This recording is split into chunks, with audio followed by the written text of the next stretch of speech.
धर्म कहता है कि जब पत्नी है तो पराई स्त्री, पत्नी यदि आपकी है, शादी हो गई है, तो उसके बाद शादी नहीं हुई तो भी पर नारी माँ के समान होती है, बहन और बेटी के समान होती है। धर्म कहता है पराई नारी माता है या बहन है या बेटी, आपसे बड़ी है तो माता, बराबर की है तो बहन, छोटी है तो बेटी, ये धर्म कहता है। राम जी ने जंगल में से धर्म का पालन किया था सूर्पनखा के साथ। और रावण को पता नहीं था कि धर्म क्या कहता है? रावण बहुत बड़ा जानकार था, धर्म का जानता था कि पराई नारी मां के तुल्य होती है। जानता था रावण कि पराई नारी का स्पर्श करना पाप है, जानता तो था, ज्ञानी तो था, पर मानता नहीं था। जैसे आप लोग जानते तो हैं, मानते नहीं। आप जानते हैं कि झूठ बोलना पाप है, नदी किनारे सांप है, जानते हैं आपके झूठ नहीं बोलना चाहिए, पर बोलते हैं। क्यों? क्योंकि आप भी जानते हैं, मानते नहीं। ऐसे ही रावण था, जानता था कि पराई नारी को छूऊंगा सर्वनाश हो जाएगा, लेकिन उसकी इच्छाएं भोगों की इतनी ज्यादा थी। माता सीता को उठाकर लंका में ले आया, परिणाम सबके सामने। आज तक गली गली पुतले जलाए जाते हैं। तो राम ने धर्म का पालन किया तो पूजते हैं, और रावण ने धर्म छोड़ दिया तो गली गली पुतले जलाए जा रहे हैं। पूजा राम की नहीं, राम के धर्म की पूजा है। राम जी के अंदर धर्म ना होता कौन पूजता? आज उन्हीं की पूजा होती है साहब जिनके अंदर धर्म होता है। आप भी पूजेंगे यदि आपके अंदर धर्म होगा, लेकिन आप धर्म छोड़ चुके हैं पैसों के लिए। ये पैसा सब यहीं रहेगा आपका। जो पैसे के लिए तुम झूठ बोलकर अधर्म की गठरी बांध रहे हो, ये हिसाब तुम्हारे संग चलेगा। हिसाब मांगेंगे विधाता, दे ना पाओगे। इसलिए कहता हूं अभी भी कुछ नहीं बिगड़ा, सही रास्ते पर चलो, ईमानदारी की नमक रोटी खाओ, बेईमानी का 56 भोग खाने की जरूरत नहीं है। ईमानदारी की रोटियां खाया करो। माना कि मेरी सच बोलने से दुकान कम चलेगी तो कम चलेगी, पर सत्य बोलूंगा।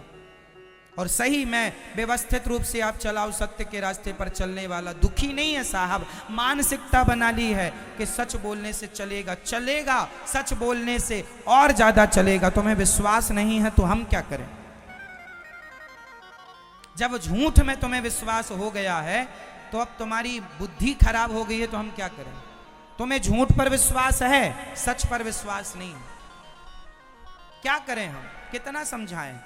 सुनते आप सब हो, जानते आप सब हो। अरे हमारे समझाने की आपको जरूरत नहीं है, जितना ज्ञान आपके पास ऑलरेडी मौजूद है उसी पर चल लो तो नैया पार हो जाएगी सबकी, कि कोई एक्स्ट्रा ज्ञान की जरूरत ही नहीं। लेकिन नहीं, हम ज्ञान तो बहुत बघार लेते हैं, बड़े बड़े ज्ञान की बातें औरों को। जब पड़ोसी मरता है तो आप लोग समझाने जाते हैं मत रो, ये तो आना जाना है, भगवान की लीला है, सबको मरना है। जब आप दूसरों के घर जाते हैं बड़े ज्ञान की बातें समझाते हैं, मत रोया करो, सबको ही मर जाना है। लेकिन आपके घर जब कोई मरता है तो आप माथा पीट पीट के रोते हैं। कहाँ चला गया वो ज्ञान, जिस ज्ञान से आपने कल दूसरों को समझाया था?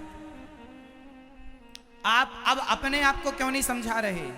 मतलब यही है कि आपका ज्ञान केवल रट्टू तोता है। आप सिर्फ रट्टू तोता है। आपके पास ज्ञान है, आपको मैं जानता हूं। जब कोई मर जाता है ना तो आप लोग समझाने जाते हैं और आप बहुत बढ़िया समझाते हैं उसको, मत रो, क्या होगा, जिसकी जितनी आयु थी उतनी भोगा चला गया। तुम्हें भी मरना है, हमें भी। इस संसार में कोई रहा है क्या? ऐसा ज्ञान आप लोग देते हैं। बोलो हाँ या ना? मैया आप जाती हो ना पड़ोसन को समझाने, जब पड़ोसन के यहाँ कोई मरता है खूब समझाती हैं हमारी माताएं। लेकिन जब खुद के घर में कोई मर जाए तो ऐसे ऐसे रोती हैं, ऐसे ऐसे रोती हैं, माथा पीट पीट के। देखो इनको, ये वही लोग हैं जो 4 दिन पहले पड़ोसन को समझाने गए थे कि मत रो, और देखो आज खुद रो रहे। मतलब ज्ञान है केवल दूसरों के लिए, खुद के लिए कुछ नहीं। काश ये ज्ञान आपका खुद के लिए होता तो आज आपकी इतनी बड़ी दुर्गति ना होती। ज्ञान की ना कमी थी, ना कमी है, ना कभी कमी होगी। बस जानने वालों की कमी नहीं है, मानने वालों की कमी है। सब लोग जानते हैं कि माता पिता भगवान होते हैं, कौन नहीं जानता, पर मानता कौन है? भगवान।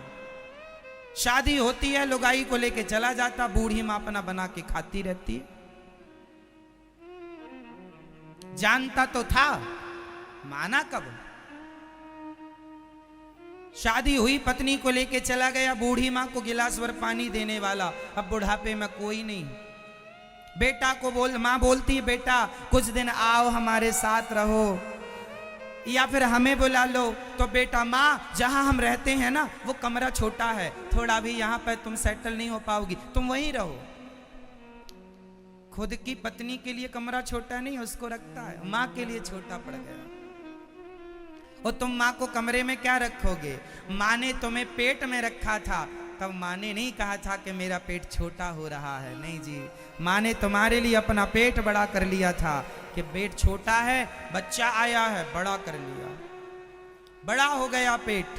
पेट फड़वाया तुम्हारे लिए, डॉक्टर ने कहा ऑपरेशन करना पड़ेगा, नहीं तो बच्चे को संभावना नहीं है बचाने की, पेट फाड़ना पड़ेगा। मां सहर्ष तैयार हो जाती है, पेट फाड़ दो पर बच्चे को जीवित निकालो।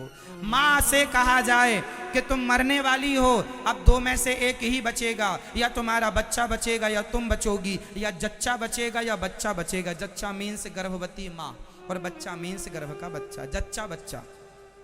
डॉक्टर बोले कि जच्चा बच्चा में एक ही बचेगा, दोनों में से बताओ किसको बचाएं। शायद पति से पूछे तो पति तो यही कहेगा पत्नी को बचाओ, पर माँ से पूछा जाए तुम बताओ कि तुम्हारे बच्चे को बचा लूं कि तुम्हें बचा लूं, तो शायद माँ यही कहेगी कि मुझे जाने दो, मेरे बच्चे को आने दो, मुझे जाने दो। एक माँ है जो बच्चों के लिए मरना भी पसंद करती है, लेकिन वही बच्चे जानते हैं कि ये भगवान है, लेकिन मानता कौन है? जानता सब है। इसलिए ज्ञान की कमी नहीं है किसी के पास। सबको पता है शराब पीना गलत है। शराबी से पूछ लो क्यों भाई सही कर रहे हो, उसकी आत्मा कहेगी गलत कर रहा हूं, मैं गलत कर रहा हूं, मैं शराब नहीं पीना चाहता, गलत है ये, फिर भी पी रहा है, जानता है, मानता नहीं। मांस खाने वालों से पूछो क्यों तुम सही कर रहे हो, नहीं जी गलत है, फिर क्यों नहीं मानते? क्या करूं, जीभ चिकनी हो गई है, मांस खाने की आदी हो गई है। जानता है, मानता नहीं। इसलिए अब मुझे ये बताओ कि धर्म का पालन करेगा कौन? आप लोगों ने हाथ खड़ा कर लिया, नहीं जी हमसे नहीं होगा धर्म का पालन, हमसे नहीं बोला जाएगा सत्य। जब तुम धर्म का पालन नहीं करोगे, तुम सत्य नहीं बोलोगे, तो फिर मुझे ये बताओ कि सत्य बोलेगा कौन और धर्म का पालन करेगा कौन? कहां से लाऊं मैं धर्मात्माओं को? पाकिस्तान से उठा कर ले आऊं? कहां से लाऊं? धर्म का पालन तुम्हें करना पड़ेगा, और जब तुम धर्म का आचरण करोगे तब जाकर जीवन में सुख मिलेगा।